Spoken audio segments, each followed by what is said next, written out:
Welcome to the channel. Thank you everyone for tuning in. On today's video, I'm going to review for you guys one of Baltany's new releases. This is called the 202049. Now, usually Baltany focus on homaging a lot more the vintage gems. They really handpick a lot of the watches that they do tend to homage. And on this channel, you've seen me review plenty of their watches, and I rarely have a bad thing to say about them. Now, this time around, they've not chosen such a vintage gem to homage. They've homaged something quite contemporary, something which is still around to this day. It's the Hamilton khaki homage. And they've gone about it in their own Baltany way. So they've used, in terms of specifications, a sapphire crystal. You've got a Seiko NH35. I believe you've got 100 meters of water resistance. And the price of this watch, it's around £120. So the price is reasonable. It comes with this rather tough and solid stiff leather strap, which I do not like, so I've got another strap which I can replace it with. And in terms of the specifications, price point, it's at a very reasonable price point. It's what Baltany tend to sit at. I'm not too sure on this design. I'm not too sold on this design. Personally, I do not like the Hamilton khaki watches, even though I understand they are very good field watches. But I think Baltany has probably gone a bit too contemporary, and I do not want Baltany to go down the route of homaging the more common watches, right? I think they've got a very good place within AliExpress that they tend to stick to. Now, that being said, what about the quality of this watch? How well have they done it? Well, the first thing we want to look at is the dial. Now, the dial itself is a deep blue color. It's fully printed, and it's almost like a graded dial with that sunburst. So you can actually see these concentric lines within that dial, where some darken and some lighten, but it is a very rich and deep blue, almost like a midnight blue.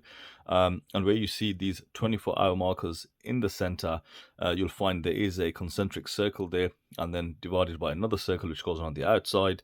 And the dial holds all the typical things you expect to see from a field watch. If you look at the minute track, it's got all the micro increments there clearly printed, very sharp and clear printing, as well as the numerals that go on the outer edge and the numerals that go on the inner edge.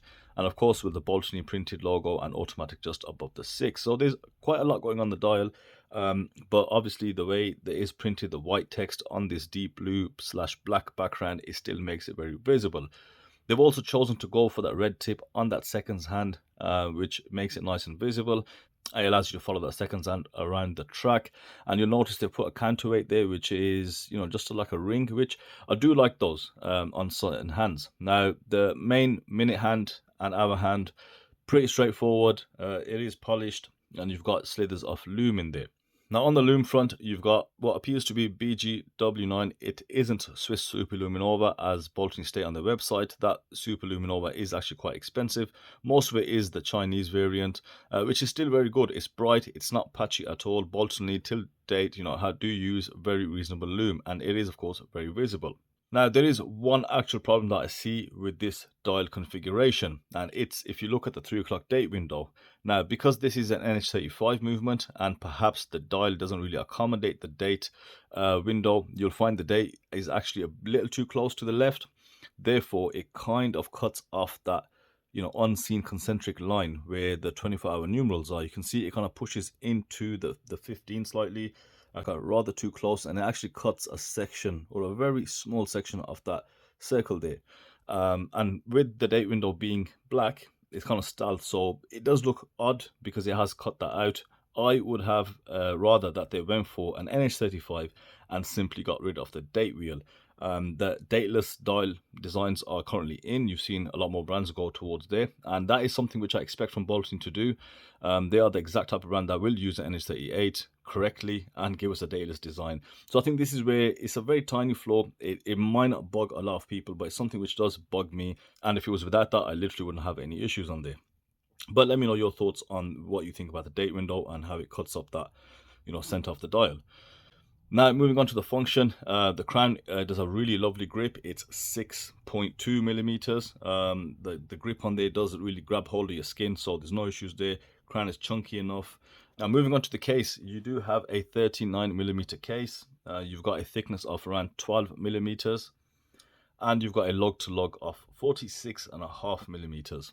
Standard lug width of 20 mil, and an overall weight of just 82 grams on this rather hideous leather strap.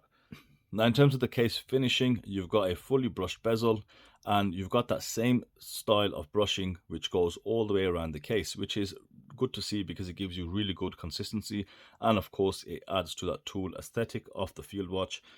Even down to the lugs, you've got this very fine brushing. It's quite difficult to see the actual grain, but it's done ever so smoothly. So that's a really nice case. There's no sharp edges as well. It's got a decent curvature, and very strong and robust looking lugs, which I like. There's no sharp edges on the inside, there's no sharp edges underneath the case, and when we turn it over, we are met with a sterile circular brush case and a sterile crown. Now at this point, as I've said before, signed crowns and case backs don't really bother me, nor do unsigned. But I think Baltany has been around long enough for them to consider themselves a brand, and it might be worth putting, maybe not on the crown, but something at least on the case back, which kind of personalizes the watch a bit more. It does give them a bit more, it just makes them a bit more serious, in my opinion. That's all it does.